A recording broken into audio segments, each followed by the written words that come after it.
solve poverty problem in Nigeria. You recall that there was a report that said 133 million Nigerians are in multi-dimension poverty. That's a whooping number that we need to do something. And that's why I think PDP is calling on Mr. President that what you are saying is much more of rhetoric. It is not in real. It is not what is in tandem with the reality. Now, being in tandem with reality as well is also some of the challenges faced in terms of our security architecture. This morning, we're seeing reports from the IGP about the number of arrests made in the year, but largely taken from Mr. President's comments, he did commend the defense ministry as a whole and other security apparatus. How would you score the performance of our security architecture in 2024? Is it, as Mr. President say, very commendable, or are there indeed need for improvement in certain areas? Honestly, if I have the opportunity, I will separate them. I will score them differently because if you are scoring Nigerian military, you can't give the same score with Nigerian police. You cannot give the same score with DSS. You cannot give the same score with civil defense. They are different. They have different responsibility. Now, has kidnap stopped? That's a question.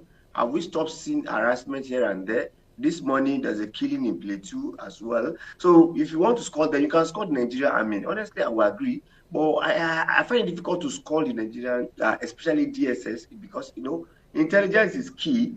We cannot continue to be kinetic in the approach to bring about peace in Nigeria. You must decipher people that will find out before it happens. We must be proactive.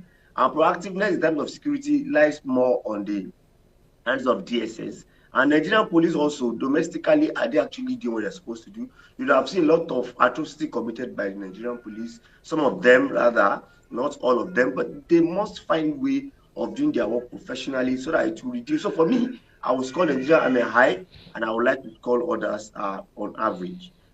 And also, having bought to Kano, I have not seen the result of it. Is it that they stopped them from using it? Is it that we don't have the right to use it? Or is it that they are giving us conditionalities having bought it?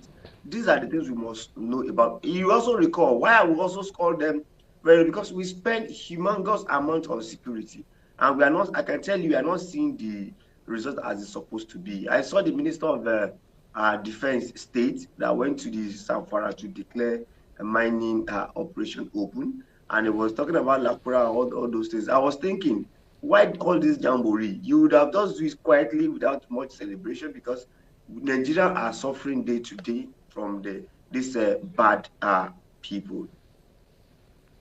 Now, in keeping with this projections on how much the country can be better in terms of other measures that would not be considered palliative, I don't know what you make of the 50% transport subsidy, which began last year in the president's first Christmas in office. Now, in his second Christmas in office again, we're seeing a reintroduction of that 50% transportation subsidy. What do you make of this? Well, I was thinking President Bola Ahmed Tinubu would have learned from last year challenges, because you recall that last year the way they did it doesn't really make a lot of meaning. Now, for the rail, I think rail is easy, it belongs to the federal government. But how many states has rail? I think it's only about 3 states, maybe FCT to Kaduna, Lagos to Ibadan, Itape to Delta or Warri rather. These are people that have it. But when it comes to the road transport, I was thinking what federal government should have done, should have bring this palliative directly, maybe by making sure that the filling stations are in charge. If you are if you are a driver or a transport business owner, go to a particular filling stations, pay half of it directly.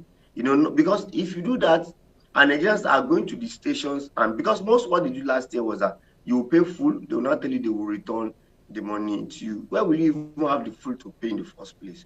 And how the returning processes? And they will tell you that it is for some period, it is for some people, it's for a lot of things. So I was thinking there will be another systematic way of approaching, so that Nigeria can directly benefit from it. However, it's a good gesture. These are what we expect in democracy, but they need to do more of their games. Now, in moving to another issue in the news this morning, it's about the celebrations we're hearing reports that they've been low-keyed in certain parts of the country. These low-key celebrations have been occasioned by a surge in the price of commodities across board.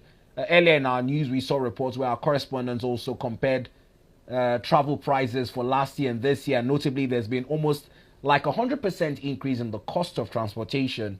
Not to talk about the price of one chicken in the market, which on the average ranges between 15 to 25,000 naira. Not to even talk about those who would look for some premium taste of eating turkey, which is over 120,000 naira.